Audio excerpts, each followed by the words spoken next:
got to understand how nutrition works and really get a working knowledge of it. And that's why these different ray colors have a lot to do with it. When you get down into the orange, or down below the yellow region, you get into the synthesis of other energies in the body, and it's the mental power. That becomes the mental power. The Pleiadians are, for example, they call it the ray of concrete science and knowledge. It's the mental power.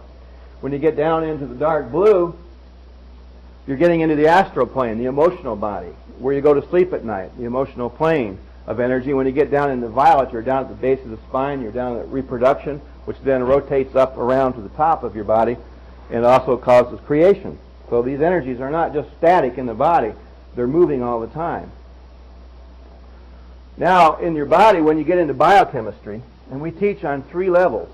Biochemistry, which you're probably already somewhat knowledgeable of, science of what you put in your body, your vitamins, your food, your water, all these kinds of things. Then we teach another level of the body. You have another body besides the biochemical body that's created from the electrical body. This is where your ionization takes place. Any biochemistry, anytime you put something in your mouth, pill, food, whatever, it has to have electricity to break it down and send it into the proper category to produce the proper body parts. This is the science of electricity.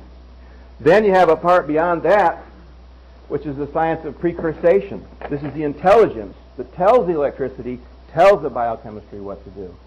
Precursing devices are what the Pleiadians brought to us in their first wave of teaching since I was involved in 1971. And back in Nikola Tesla's time, some of these were also taught to him, probably by the same group, although he never voiced it that way. Precursing devices are devices like the receptor, like the pyramids that we use, and they are positive precursing devices. The way society would define precursing energy, and just think of it as a chain, biochemistry, electricity, and precursing energy, a very important chain, but the way that modern science today would think of precursing energy, they would think of it as psychosomatic symptoms, such as stress. They think of it in a negative way, positive, negative stress, versus going out and taking a vacation, positive reinforcement. This is one of the subtle areas, but rather than you can deal with stress by focusing it and sending it off somewhere, when you realize what it is, not looking at stress as something that you would just have in your life because you have a job you don't like or you've got a relationship you're not getting along in and you're accepting that as a reality, realize that's a parameter in something else and deal with it as a parameter, and it becomes a lot more real. So when we go into the body, we learn these things. The body is also, on the first level, minerals. Your body is 5% minerals, and these 5% minerals are spanned over 3 different vibratory frequencies. Okay? Minerals come in 3 categories. The first category runs one nervous system known as the autonomic nervous system. The nervous system that makes your heart breathe, heartbeat, your lungs, your diaphragm move. Things you don't think about fall in the lower category. So for this, you need minerals that have names like iron, manganese, calcium, these kinds of things. These come from natural sources, but typically today you need to take them in a supplementation form, and when you do, you need to take them in a chelated form, meaning pre-digested with a protein, otherwise you won't assimilate them. The second level of mineral frequencies starts, which is known as the reflective minerals, starts with the element chromium, which is a reflective mineral. And it, of course, works through the sympathetic nervous system. Sympathetic nervous system covers the immune system, covers the feelings of hot, cold, warmth, stuffiness, appetite, all of these kinds of things. Very important to have those minerals in your body. And the third are called the trace minerals, which works through the parasympathetic nervous system, which starts at the earlobe and terminates with the gray matter on your diaphragm. And these are trace minerals. Trace minerals are best found in sources like red clay, where we get them from, and then we deionize water and insert them in that. Without these minerals in your body, you cannot metabolize your vitamins. I don't care how good of food or how much wheatgrass you take. If you're deficient in minerals, the rest of your body does not function because the electrolyte level is too low. So we naturally are very involved in mineral production, and I can't tell you how, once you get in the minerals, start taking these trace minerals, how amazing your body will change. It's just totally amazing what they do. They're so important. When you go from minerals, we go to the next thing, assimilation of things into the body through the minerals. The minerals has given us the vitality to assimilate. And we come in to what are known as enzymes. Now, how many of you have heard of pH factor? right? Now, most people say potential hydrogen, right? That's what pH means. But how many of you know what it really means? Very few. Pleiadians have a very good way of explaining pH factor, potential hydrogen. They say, remember, we're made up of oxygen, hydrogen, nitrogen, and then carbon, which is the pyramid. Hydrogen is a proton, and it's an electron. The electron goes around the proton very fast. Okay, it's one of the 4 life forces in the body that come in chemically and energy-wise. What happens is energy comes in through the center of the hydrogen atom from within of these 7 different rays that I'm showing you up here. And in the morning, we have also polarity. I mean, have you heard of polarity, positive and negative polarity, male, female energy, yin, yang? Polarity is not something static that's in this room. Polarity is changing all day long. 180 degrees, one point, 180 degrees, 360 degrees over 24 hours. It's synchronized with the rotation of the Earth. And what happens is, in the morning when the sun comes up, the red energy, the will, is powered into the nucleus, the proton. So you have the red powering in the morning. Green is the center, which is the color of nature. So it's a neutral color in this energy field. It's also the female energy, and it's also a balance of the first 3. And the violet ray that we were talking about is powering up the electron over here. This is in the morning. Now with that, with the light coming in, there's also a sound accompanying that. That sound that accompanies the light is known as the music of the spheres. So you could draw A, B, C, D, E, F, G right down that chart and end up with the sound. That's why we use a lot of music and special sound systems in our, we can't do it here because we don't have 1 hour and a half, but in our 2-day seminars in Laguna Beach, we have a whole sound system and a whole interdimensional thing that the whole entire class goes through. They actually go into another dimension, which I'll explain later, but it's done a lot through sound, because sound is the creation of the universe in the first place. Now, the big thing in sound is not just taking a piano and striking an A or a B or a C to synchronize it with your vitamins or whatever you're taking. The idea of sound, to really get power out of it into your system, is to deal with what's called the timbre of the sound. Does anybody in here know what timbre is? Timbre is the difference. What is what?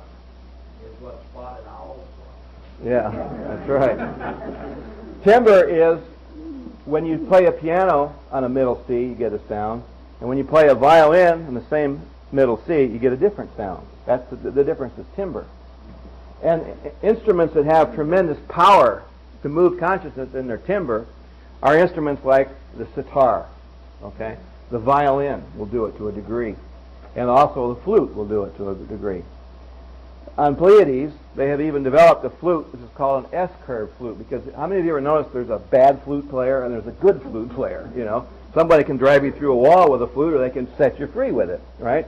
Because it's depending on how their energy is, you know, acoustically aligning with that of the instrument. I know when I toured with the Moody Blues for 15 years, and when I was touring with them, Ray Thomas is the flute player, and I always thought his flute playing was pretty good. And I says, Ray, I said, you know, one day I says, how much did that flute cost? I want to buy that as a souvenir when you guys break up. He says, that flute cost $15,000, a German-made flute. I says, when I was in high school, we could buy a flute for $300. And he laughed and he says, that flute's older than you are. My grandfather or somebody played this thing, you know.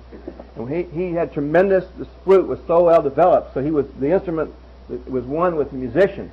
When we used to go out of the hotel rooms, he'd put it was really interesting. You could try this if you got something value. He'd put a do not disturb sign on the door when we'd walk out of his room. I'd say, what are you doing that for? He says, I don't want anybody stealing my flute. You know, so he was one with his flute, one with his instrument. On the Pleiades, they have an S-curve flute, for example, that has an S in it. And in Tibet, they have an exercise where you look at left eye to left eye and you do fire breathing. It's a Kundalini exercise when you do 108 breaths of fire, looking at one person looking at the other, opposite each other in a lotus position. They end up going and creating a summation of their aura fields and creating what's called a transfiguration, or pose, where the faces change and then the environment changes. Well, in the Pleiades, they do the same thing with this flute. They look at each other's left eyes, and one person plays one end of the flute, one person plays the other end of the flute, and they get a joint sound. And that joint sound will create a vibration that when in the presence of light will liquefy the light. So rather than have laser light shows in their concerts, they have liquid light that moves around. So I mean, just some of the stuff that can be done once we get to that point. I have a question.